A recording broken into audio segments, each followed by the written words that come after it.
something?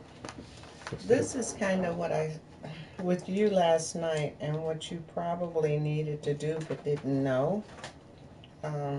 If you're over 64, do not pay for dental work ever again. Here's why. A new special...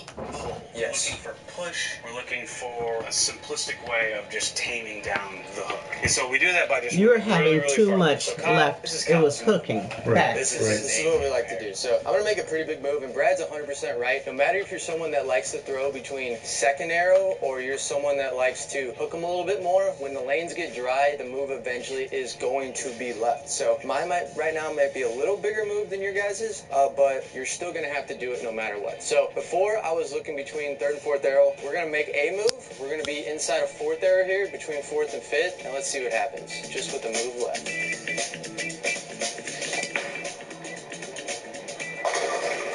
Okay. All right, now that was closer. That was closer. I gave that one a little bit more speed, but mainly just a move left, trying to get it down the lane. So you can see with my targeting there, before I was between third and fourth, I basically made a 5-board jump left where I'm trying to throw it through the arrows. Fourth and fifth arrow. Now I'm between fourth and fifth arrow, and you can see it still went a little high. So for me, when I throw that shot, I made a big move with my feet. Nothing else really changed, but I still need to go a little further left. I'm chasing that oil in the middle part of the lane to get my ball to push down the lane. Yep, that was a good sign because we actually hit the pocket. The things you did was, how many did you move? I moved 5 with my eyes and probably 10 with my feet. And there was definitely also just a little bit more speed. So those two things are happening simultaneously to try and figure out, okay, where do I need to play and how fast do I need to throw it? Generally, when they're that dry, you're going to have to pick your ball speed up at some point. You're not just going to be able to slowly throw it down there. Okay, so let's throw one more shot again. We made that move left like we're talking about, and to find more of that oil in the middle part of the lane, that's the really important part we're trying to get across here. Now, I'm going to move my eyes probably another 5 left to see if I can't get a little more push. So I'm going to have to stand a little further up. Let's see if we can't get the ball down.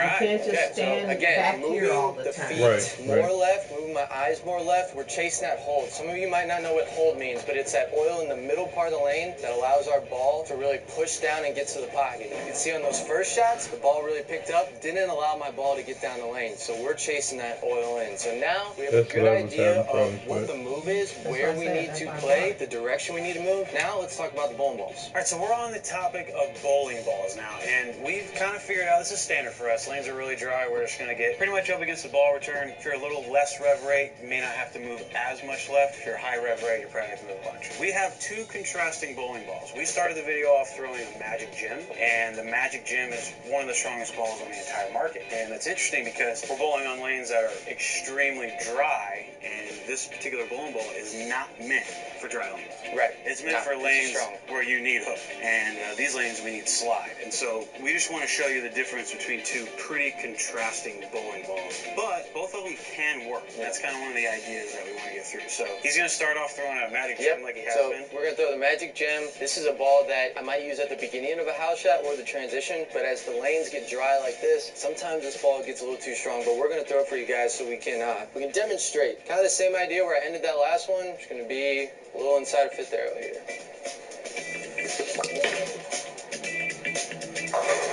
But you see, he's rolling the ball. So that was a strong ball. You can see there that the way the ball went to the pins, that the lane, and your arm was doing this. Really late to fall. And that I'm means like, the ball was kind of losing energy as it was going through the pins. The same idea that we want to I throw it and I come up like that. I mean, we want to go to a bowling ball that helps us get down the lane as well. It was crazy.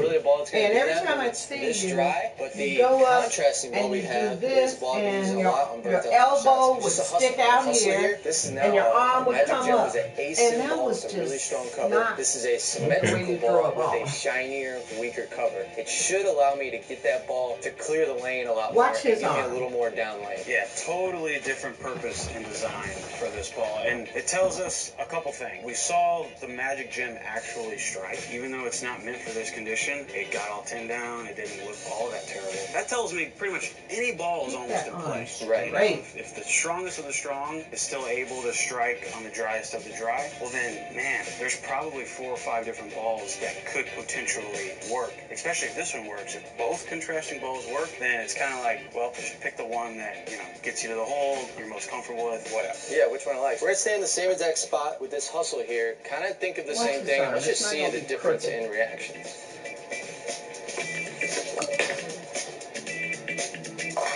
Your elbow is out here. So this is something we're going to get into in the next part a little bit about like strategy, but you can see with that one, and I might have got a little then you straightened it out in that last game. You want to give an instruction video because you this part doing of the those can get things. tricky. You were rolling the ball. Because it's cleaner, it's going to conserve more energy, and it's going to be a little faster off that dry. So if I can control that, it's a really good thing because I'm going to get a lot of momentum going into the pins. But you can see there, as soon as it hit the dry, it really kind of wants to go left because it's conserving energy, it's touching that dry, and then it's digging left. And this game is mental too, so you were throwing this ball, you know that it's going to look like a monster. That ball's a little cleaner. Do you think subconsciously a little bit, you just let up on it? Yeah, I think so. I know I need to get that ball down the lane, and that's one I thought was going to be a little cleaner, so that's okay. We can move, kind of stay in the same spot. I'm going to try to get this one to the pocket.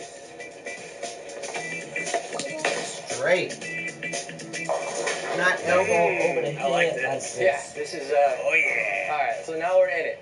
But you can see with that ball, again, it's conserving way more energy. So, like, this is actually a perfect segue to what we're going to talk about in the next, and this is why sometimes we don't go these clean, symmetrical balls. But right now, what I have is kind of over-under to where this ball, man, you can see it's continuing left. Those splits that we're leaving, those are splits that show that your ball has a lot of energy going through the pins. It'd be a lot harder for me to leave that split with that ball. Let me just do one more here for good measure. Kyle, you can do this.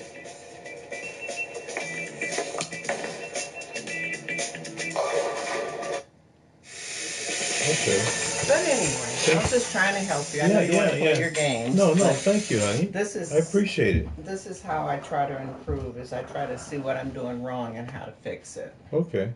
Thank you. Yeah.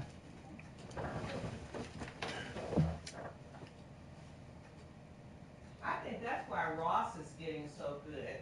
Because I told him, I said, go to videos, Ross, go to YouTube.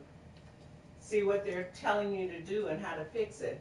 He is getting good fast as a new bowler. Fast. I have to work hard at trying to stay ahead of him.